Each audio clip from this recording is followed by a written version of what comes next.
Desa Branggong ini adalah desa yang dibangun pada tahun 1946 setelah merdeka. Dengan luas lahan 98 hektar. Dengan jumlah penduduk ada 444 orang, 220 perempuan dan 224 laki-laki.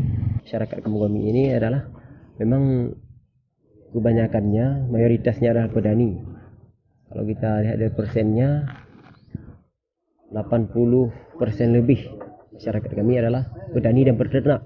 Dana desa ini banyak, jadi dana desa jangan dipergunakan semuanya untuk pembangunan. Di pada tahun 2015 kemarin, ketika saya jadi kecil, pas musrembang pertama, ketika dibuat RPJM, saya merencanakan dana desa ini cuma untuk membangun ekonomi masyarakat.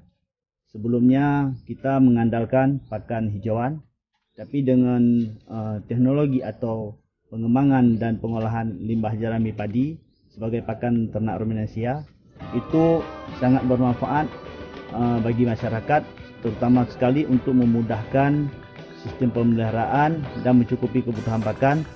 Dan ketika dilakukan fermentasi jerami itu berguna untuk memutuskan lignin selulosa yang sebelumnya tidak bisa dicerna oleh ternak ruminansia, dan sekarang ini setelah dilakukan fermentasi maka limbah jerami tersebut berubah untuk menjadi protein yang sangat tinggi yang bisa untuk mempercepat pertumbuhan dan pengembukan ternak ruminansia.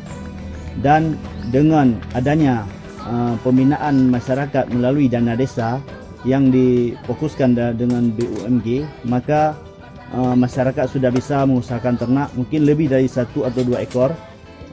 Kedepannya kita berharap kebutuhan dan peningkatan ekonomi masyarakat ini cukup dengan mengusahakan peternakan ini. Dari dulu-dulu mungkin kami hanya memanfaatkan rumput-rumput untuk sebagai pakan ternak. Dengan adanya penemuan dan dengan adanya satu pengetahuan baru ini, maka kami sekarang dapat memanfaatkan hasil-hasil dari limbah pertanian, iaitu jerami, untuk menjadi pakan ternak. Ini menjadi pakan ternak tambahan bagi kami.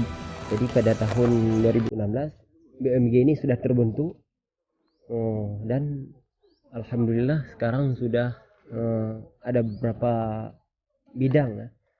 Pertama dari bidang peternakan, seperti contoh di belakang saya ini, ya, kandang sapi yang dibangun dari BUMG. Dan terus ada di bidang-bidang lain, yaitu dari bidang PKK dan bidang-bidang keagamaan lain di kampung. Dengan diterapkan program peternakan seperti ini, sangat memotivasi masyarakat untuk meningkatkan ekonominya, khususnya bagi anak-anak muda yang kemarin-kemarin banyak nongkrong di warung kopi pagi-paginya. Tapi mulai sekarang mereka banyak yang aktif di bidang peternakan ini.